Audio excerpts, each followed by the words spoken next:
Good evening to our viewers in the West. It is a busy Friday night as there are several breaking stories as we come on the air tonight. We're going to get to the U.S. declaring a public health emergency over that deadly coronavirus in just a moment. But we're going to begin tonight with late drama on Capitol Hill. The U.S. Senate voting 51-49 against calling witnesses in the president's impeachment trial. Republicans refuse to allow new testimony just hours after learning about new allegations from the president's former national security advisor, John Bolton, including that the president personally pushed him to help dig up dirt on his rivals. Well, tonight, the president's acquittal seems all but certain, but the final vote on his fate won't be decided until next week. Weijia Zhang is at the White House, but we're going to begin with Nancy Cordes on Capitol Hill. Nancy?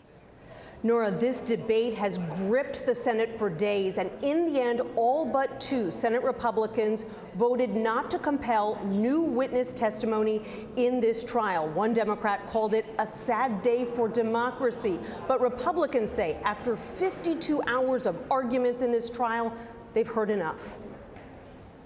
The clerk will call the roll. Mr. Alexander. The senators voted from their desks one by one. The yeas are 49. The nays are 51. The motion is not agreed to. House impeachment managers had cited the latest Bolton bombshell in a last-ditch plea for witnesses. Do you want your place in history to be, let's hear the truth, or that we don't want to hear it? But no votes from two key Republicans ensured that four witnesses blocked from talking by the White House will not be subpoenaed. You've got a lot of evidence already. The vote comes even as some Senate Republicans now concede that the House managers have the facts right. The president withheld U.S. aid, at least in part, to pressure Ukraine to investigate the Bidens. Do you view it as at least a partial victory that you have a Republican like Lamar Alexander saying you proved it? He should have done the right thing and voted for witnesses and documents. But Alexander says he will vote to acquit, as will Florida Republican Marco Rubio, who said today that just because actions meet a standard of impeachment does not mean it is in the best interest of the country to remove a president from office. If we acquit this president, what's to stop him from doing something worse? The New York Times reported today that one of the president's lead attorneys, Pat Cipollone, may have been a witness to the pressure campaign himself.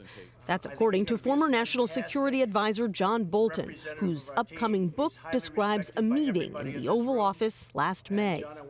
So here you have the president saying John Bolton is not telling the truth. Let's find out. So, Nancy, what happens now? Nora, the Senate voted tonight to move to 4 hours of closing arguments on Monday. Then there will be time set aside for senators to go to the floor and announce where they stand on removal or acquittal, capped by a vote to acquit on Wednesday, one day after the president's State of the Union address. All right, Nancy, thank you.